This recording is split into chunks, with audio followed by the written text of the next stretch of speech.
guys, welcome back to Case Make Up Your Face, where I teach you how to make up your face. Today's look is a sultry purple eye paired with more plummy cheeks and this purple brown lip. It's super easy to recreate and the colors are all dupeable, so I hope to see you all try this look out. Without further ado, let's get started. I started off by clipping back my hair to get it out of my face. And with a freshly washed face, I began with Mattifying Moisturizer by Dermalogica.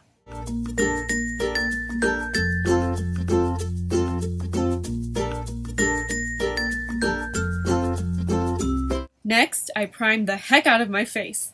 First, with the Smashbox Pore Minimizing Primer, I concentrated it around my nose and cheeks where my pores are most visible.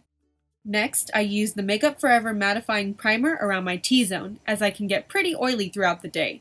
I use this primer on top because I noticed it sometimes balls up around my nose if I use it underneath. For foundation, I chose to use the Clinique Stay Matte Foundation and applied it with the Real Techniques buffing brush. This minimizes a lot of redness around my face.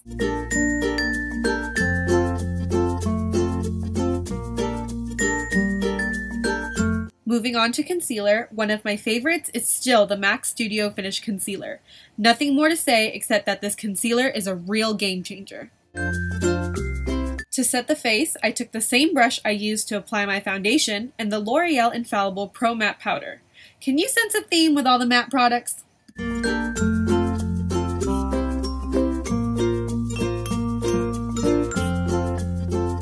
For my bronzer slash contour, I'm taking the Too Faced Chocolate Soleil Bronzer with my NARS Ita Brush and concentrating the color in the hollows of my cheekbones, my forehead, and at the jawline.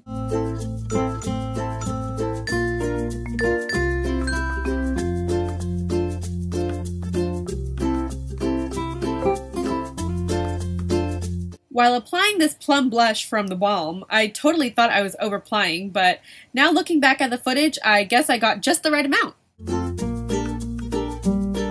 For highlight, I'm throwing it back to this beauty, the Becca Shimmering Skin Perfector in Opal. Oh my, what a beautiful product this truly is.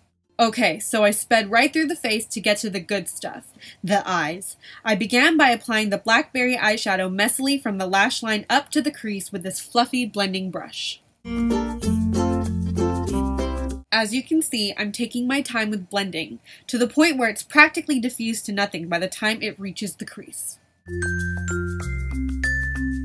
An unnecessary step, but I took this pinky eyeshadow from MAC and feathered it above Blackberry to separate the brow bone and the crease. This helps if you feel you've brought the purple shadow up too high. Taking Nooner from the Naked 3 palette, I placed the color with a more dense crease brush straight into my crease and buffed it out using windshield wiper motions. This will add more depth to the eye look.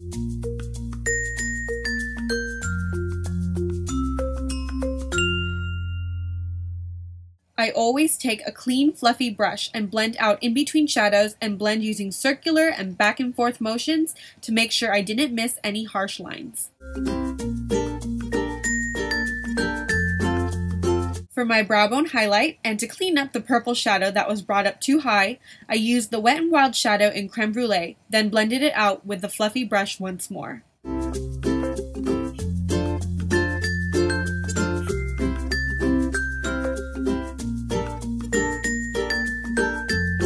The lid color is quite glittery, so I would suggest you use a flatter, dense brush for this, but it's this gorgeous muted purple slash gray shade from the Makeup Forever Artist Shadow Palette, and I applied it to my eyelid.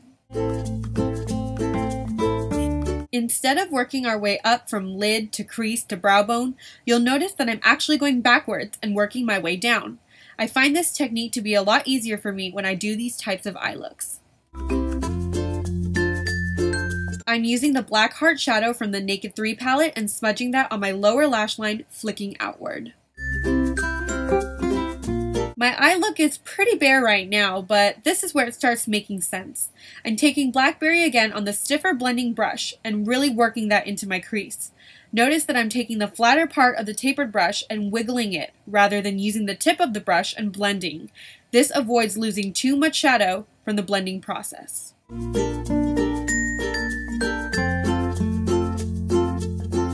Blending, blending, blending.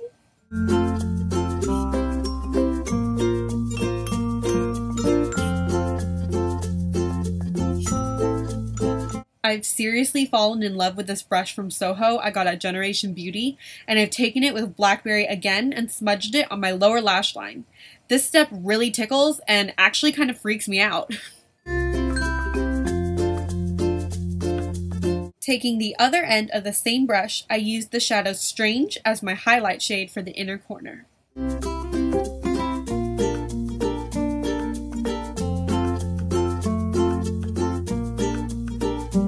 It's amazing what a pair of lashes can do to a look. Then I kind of sped through this, but I took the Mally black eyeliner and tightlined. Sorry if the footage is freaking you out as much as it's freaking me out. Because I forgot to do my brows before I did my eye makeup, let's do it now. This is my newfound love for eyebrows, and I'll talk more about it in a coming video, but it's the It Cosmetics Brow Power Pencil, and it's amazeballs.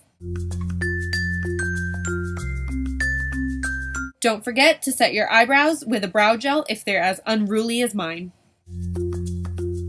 And lastly, the star of the show, the lips. I used Kat Von D Lolita liquid lipstick. I hate that this thing is sold out practically everywhere right now, but next time it's back in stock, I'm gonna grab a backup because I just can't live without this.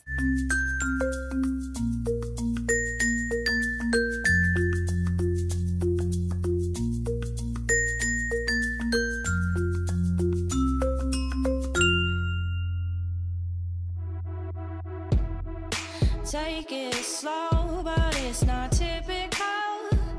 He already knows that. And that is the finished look. I hope you guys enjoyed this video and picked up a few tips and tricks along the way.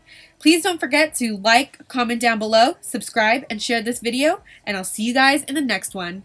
Bye!